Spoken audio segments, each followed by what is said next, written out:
Surat traffic વિભાગ દ્વારા શહેરના દરેક મુખ્ય ટ્રાફિક જંકશન ઉપર રિક્ષાઓના કારણે ઊભી થતી ટ્રાફિક જામની સમસ્યાઓ ઉકેલવા માટે પોલીસ કમિશનરે મહત્વનો નિર્ણય લીધો છે। ટ્રાફિક પોલીસના સર્વે બાદ હવે આખા શહેરમાં કુલ 315 રિક્ષા પાર્કિંગ સ્ટેન્ડ નક્કી કરવામાં આવ્યા છે। આ અંગે કમિશનરે જાહેરનામું પ્રસિદ્ધ કરી અને વાંધા સૂચનો પણ મંગાવ્યા છે। સુરત શહેરમાં હાલ ટ્રાફિકની સમસ્યા વિકટ બની છે તો શહેર વિસ્તાર સતત વિસ્તરી રહ્યો છે અને વસ્તી દર વર્ષે વધી રહ્યો છે। એક તરફ શહેરમાં સિટી બસ અને બીઆરટીએસ જેવી આધુનિક જન પરિવહન સેવાઓ ઉપલબ્ધ છે, તેમ છતાં સુરતના નાગરિકો મોટા પાયે રિક્ષા સેવાનો ઉપયોગ કરે છે। પરિણામે શહેરના મુખ્ય રસ્તાઓ પર અને ચોરાહાઓ પર રિક્ષાઓનું દબાણ જોવા મળે છે। ખાસ કરીને જ્યાં પાર્કિંગ સ્ટેન્ડની સુવ્યવસ્થા નથી ત્યાં તો ટ્રાફિકમાં વધુ અવ્યવસ્થા સર્જાય છે।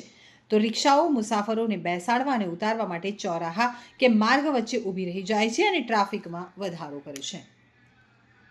સુરતના જો ટ્રાન્સપોર્ટેશન માધ્યમ તરીકે આપણે જોઈએ તો બહુ જ મહત્વનો ટ્રાન્સપોર્ટેશન મીડિયમ એ રિક્ષા ફક્ત સુરતમાં નહીં, દરેક સિટીમાં મોટાભાગે આપણને જોવા મળે છે। હવે ટ્રાન્સપોર્ટેશન માધ્યમ જે રિક્ષા છે એને ડિસિપ્લિનમાં લાવવા માટે ખૂબ જરૂરિયાત છે અને એવું અમે સુરત શહેરની અલગ અલગ ટ્રાફિક શાખાની ટીમ દ્વારા જ્યાં રિક્ષા સ્ટેન્ડ આપી શકાય એવા છે, જ્યાં લોકોને પણ લાંબા અંતર સુધી ચાલીને જવું ન પડે તેવી વર્ષોથી જે જગ્યાએ રિક્ષાઓ ઊભી રહે છે અને જંકશનોથી 50 મીટર દૂર એવા કુલ 315 રિક્ષા સ્ટેન્ડ આઈડેન્ટિફાઈ કરવામાં આવેલા છે। સુરત શહેર ટ્રાફિક શાખા દ્વારા આવનારા સમયમાં જે જાહેરનામું બહાર પાડવામાં આવ્યું છે 315 સ્ટેન્ડનું, ત્યાં કોર્પોરેશન દ્વારા લોકો સરળતાથી અને રિક્ષાવાળા પણ સરળતાથી સમજી શકે તે માટે પીળા કલરના રિક્ષાના પાર્કિંગ માટેના પટ્ટાઓ અને સાથે સાથે સાઇનેજીસ પણ લગાડવામાં આવશે કે જેમાં કેટલી સંખ્યામાં રિક્ષાઓ ત્યાં ઊભી રહી શકશે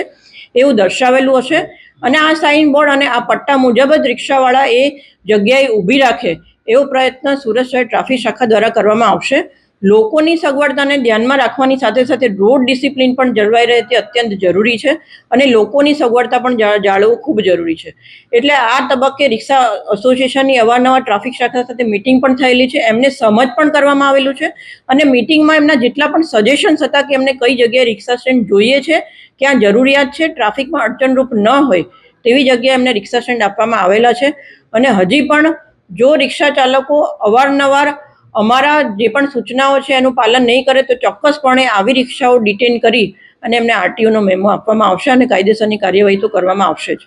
રિક્ષા ચાલકો ઇઝીલી અવેર થઈ જશે, શું લાગે છે? બિલકુલ, મને એવું લાગે છે કે સુરતીઓની સાથે સાથે રિક્ષાવાળાઓ પણ એટલા સમજદાર છે